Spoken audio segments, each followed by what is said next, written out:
Now, this is the last video of the video lecture series about the mastery system, and on this one I'm going to talk about how it all fits together and some of the other parts of the class that also fit in with this.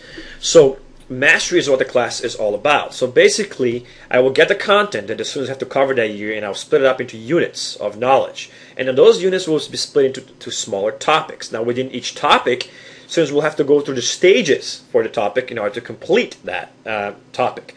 Earn enough points in the stages, and this repeats it over itself over and over again for each unit where it's closed up with the unit test, and this makes up most of the points for a class. Now, depending on the quarter, you may cover between 1 to 3 units, depending on how big the units are and how much they need to be covered.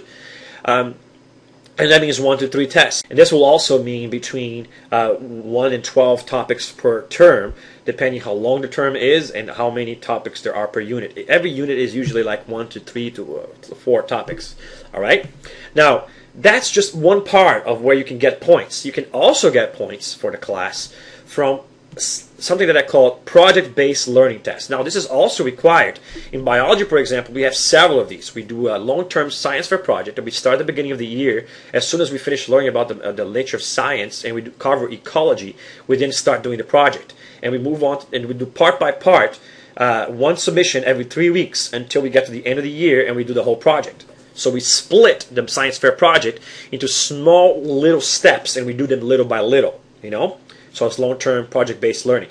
We also do the same thing with the anatomy project. Start at the very beginning of the year. We cover the anatomy units for biology content. Starting at the very beginning of the year, we do an anatomy project. And every 3 weeks or 4 weeks, we have one anatomy project submission. We also cover the groups of animals and plants and diversity of life in a similar project. Every 3 to 4 weeks, we have a different group of animal that we cover together. And so this is some examples of things that we do. We do similar long-term projects for earth-space science, and there's also some smaller short-term projects. Now, these will be required projects that will fit in with a specific timeline. And unlike mastery, they're due when they're due. So you got to do that step, that date. If you fail to do it that date, you still have to do that step, but you won't get credit for it. So that's kind of how that works. And usually this will be between 25% to 30% of the grade for a given quarter. All right. So like 70% of the grade will come from mastery, and then 30% of the grade will come from project-based learning. And then there's also the collaborative classroom. Now, the collaborative classroom is part of the student's grade also, but it's usually considered extra credit. And what it is that the students can participate on the online forum, on blogs, on wikis, and by chatting online, and to get points so that they can participate and get extra credit. And usually you can get up to 10% boost on your grade by doing this. And so it's what I call the participation grade, and you can also get participation points thrown into there as well. All right, and I have a special video lecture series that talks about this, what the collaborative classroom is, why I do it, and how it works. And make sure you watch that so I can know how that works on a separate video. Okay, and for each of the projects that I have, I also have one video that will teach them how to do the project. So that's kind of basically how it works. Finally, in some classes, none of this matters. As crazy as it sounds, in some cases, the class grade is completely replaced with an end-of-the-year course examination. It's called the EOC. In this case, the students are required to take end-of-the-year's examination. That determines whether the girl passed the class or not. Therefore, the student is ultimately responsible for learning all the material, because if they don't, when the end-of-the-year course examination comes, if they fail that test, they will have to repeat the course, So the best way to guarantee success is really to master everything, hence the mastery system. Now, in some cases, the GPA points for the class may actually come from the grade that I give. So that means the test only determines whether or not you pass the class. The grade you get comes from the actual test, the grades you got in the class. But in other cases, the test in the EOC examination might be everything. So either way, you'll be notified as a student of what that is at the beginning of the year. And if you have any questions about it, make sure you ask it. But the EOC is definitely an important component if your class is an EOC component. In AP Biology classes, the grade comes from the class, but you don't get college credit until you pass unless you pass the AP Biology class. All right? Now, to understand how the grading works for this, you have to look at my grading scale. Before I talk about that, though, understand that there's also opportunities for bonuses within the classroom. Okay, you can get up to 1% bonus to your final grade if you have extremely higher participation.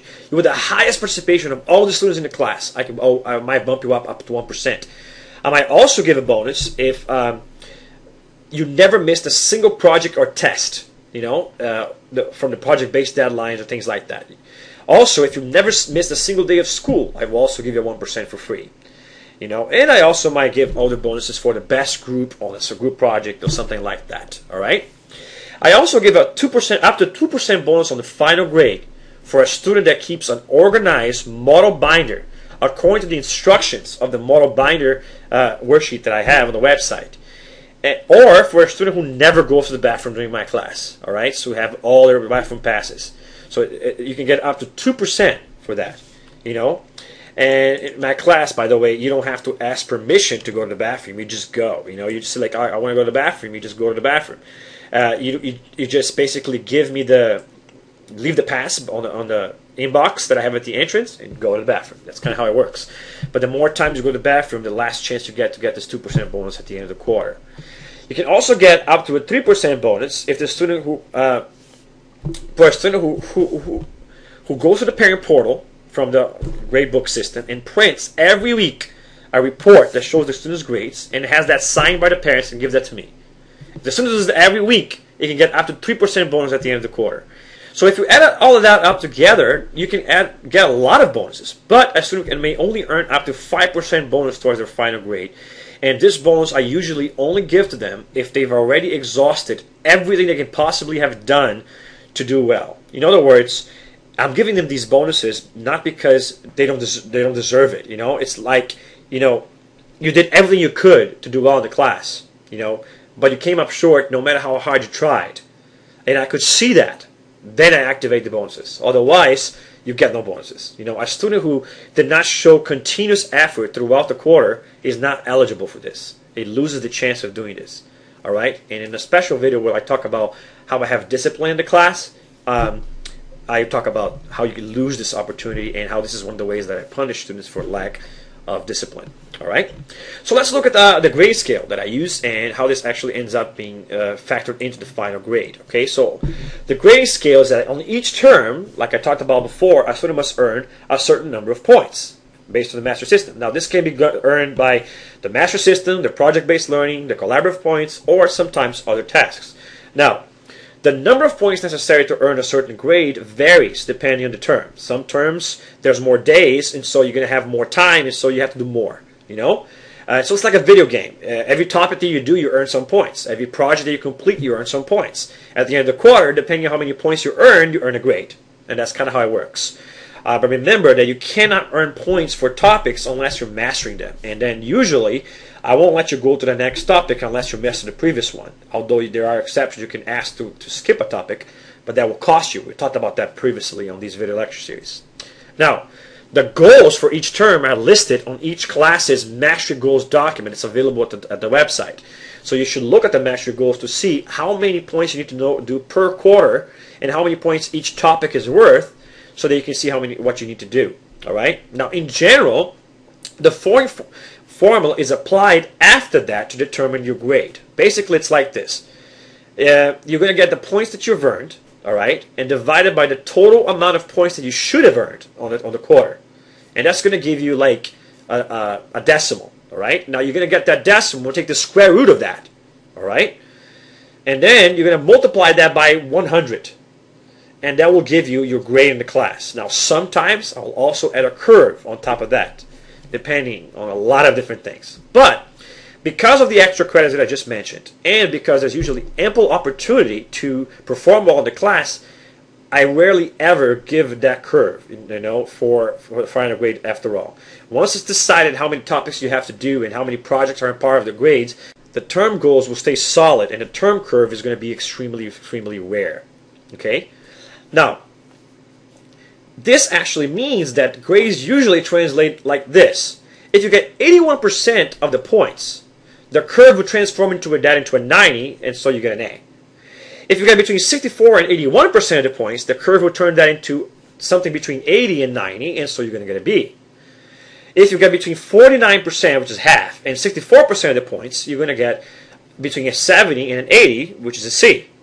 And if you get between 36%, which is only about a third, and half, you're going to get a D.